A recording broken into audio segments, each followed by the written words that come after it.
وہ شخص جو اصل میں ایک فرشتہ تھا کہنے لگا ابھی اسے مت بیچو، یہ گائے تمہیں بہت فائدہ دے گی، بنی اسرائیل کے لوگ تمہارے سے خریدنے آئیں گے۔ انہی دنوں کیا ہوا کہ بنی اسرائیل میں ایک واقعہ ہوا۔ ایک بہت امیر آدمی تھا، کسی نے اسے قتل کر کے اس کی لاش کسی دوسری جگہ پہ ڈال دی۔ سب لوگوں نے بہت ڈھونڈا، چھان بین کی کہ آخر اس کو قتل کس نے کیا ہے، مگر قاتل کا پتہ ہی نہ چل سکا۔ اب وہ لوگ معاملے کو حل کرنے کے لیے گئے حضرت موسیٰ علیہ السلام کے پاس۔ حضرت موسیٰ نے کہا اللہ تعالیٰ فرماتے ہیں کہ گائے کو ذبح کرو اور اس کا کوئی حصہ اس آدمی کو جو قتل کیا گیا ہے مارو، تم لوگوں کو قاتل کا پتہ چل جائے گا۔ یہ بات سن کر وہ لوگ بڑے حیران ہوئے اور انہوں نے کہا کہ موسیٰ کیا آپ ہمارے سے مذاق کر رہے ہیں؟ ہم آپ سے قاتل کا پوچھ رہے ہیں اور آپ ہمیں کہہ رہے ہیں کہ تم گائے ذبح کرو۔ حضرت موسیٰ علیہ السلام نے کہا خدا کی پناہ، اگر میں کوئی مذاق کی بات کروں تو میں جاہل ہوں گا۔ وہ لوگ کہنے لگے اچھا ٹھیک ہے، تو پھر آپ ذرا اللہ تعالیٰ سے یہ پوچھ کے بتائیے کہ وہ گائے کیسی ہو۔ حضرت موسیٰ علیہ السلام نے کہا کہ وہ ایسی گائے ہو جو بہت بوڑھی بھی نہ ہو اور بہت چھوٹی بھی نہ ہو، بلکہ درمیانی ہو۔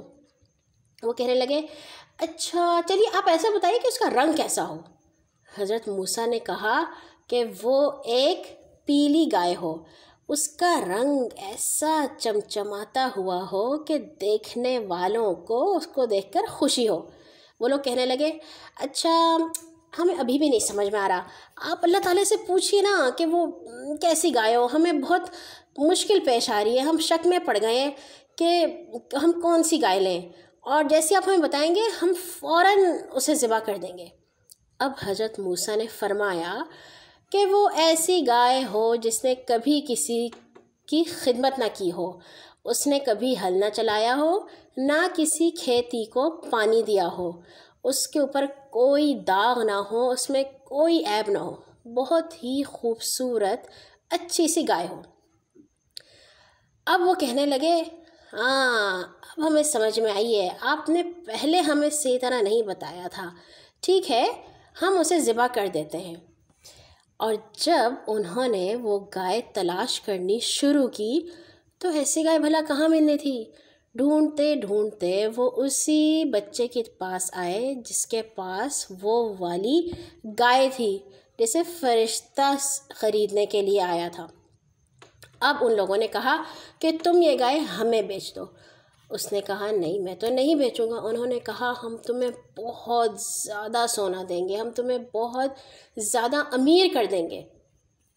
تو پھر اس نے اپنی ماں سے پوچھا اور اس گائے کے بدلے بہت زیادہ سونا لے کے وہ گائے ان کو بیچ دی، اور انہوں نے اس گائے کو ذبح کر دیا۔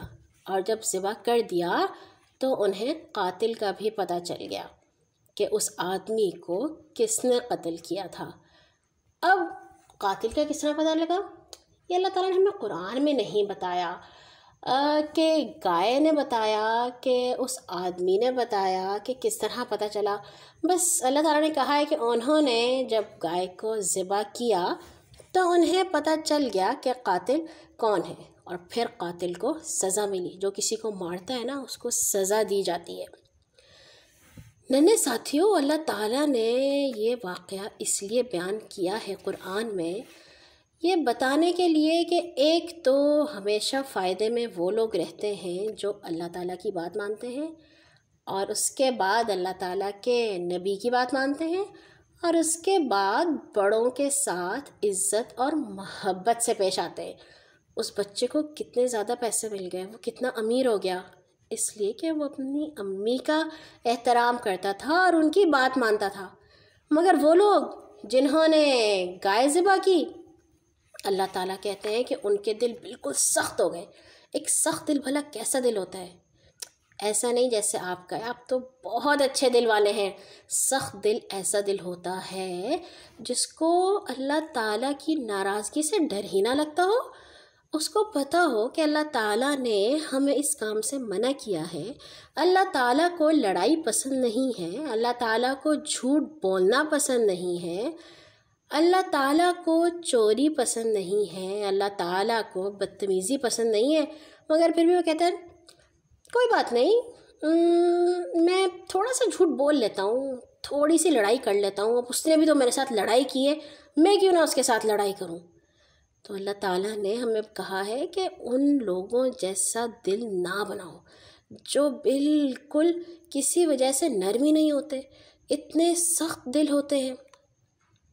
اور پھر اللہ تعالیٰ نے کیا کہا کہ میں نے تو بنو اسرائیل کو کہا تھا کہ وہ ہمیشہ اپنے امی ابو کا کہنا مانیں، اپنے رشتہ داروں سے محبت سے پیش آئیں اور لوگوں سے بہت ہی اچھے طریقے سے بات کریں، بہت ہی پیار سے بات کریں، کوئی ایسی بات نہ کریں جس سے اگلے کا دل دکھ جائے یا بیچارہ اداس ہو جائے یا اسے ڈر لگ جائے۔ بہت ہی پیار سے محبت سے بات کریں۔ اور پھر سب سے اہم بات، اللہ تعالیٰ نے کہا کہ میں نے بنو اسرائیل کو کہا تھا کہ تم باقاعدگی سے نماز پڑھا کرنا اور اللہ کی راہ میں خرچ کیا کرنا۔ مگر بنو اسرائیل چونکہ وہ سخت دل والے تھے، انہوں نے اللہ تعالیٰ کی کوئی بات نہ مانی، نہ بڑوں کی بات مانی، نہ لوگوں سے اچھے طریقے سے بات کی، نہ نماز پڑھی، نہ اللہ تعالیٰ کی راہ میں کچھ خرچ کیا۔ اور پھر کیا ہوا کہ اللہ تعالیٰ بنو اسرائیل سے اتنا ناراض ہو گیا کہ انہوں نے کہا کہ تم یہاں سے نکل جاؤ، اب تم لوگوں سے میں کبھی راضی نہیں ہو سکتا۔ میں نے تم لوگوں کو اتنی زیادہ نعمتیں دیں اور اس کے باوجود تم میری بات مانتے ہی نہیں ہو، نافرمانی کیے چلے جاتے ہو، اس لیے اب میں کبھی بھی تم لوگوں کی کوئی بات نہیں مانوں گا۔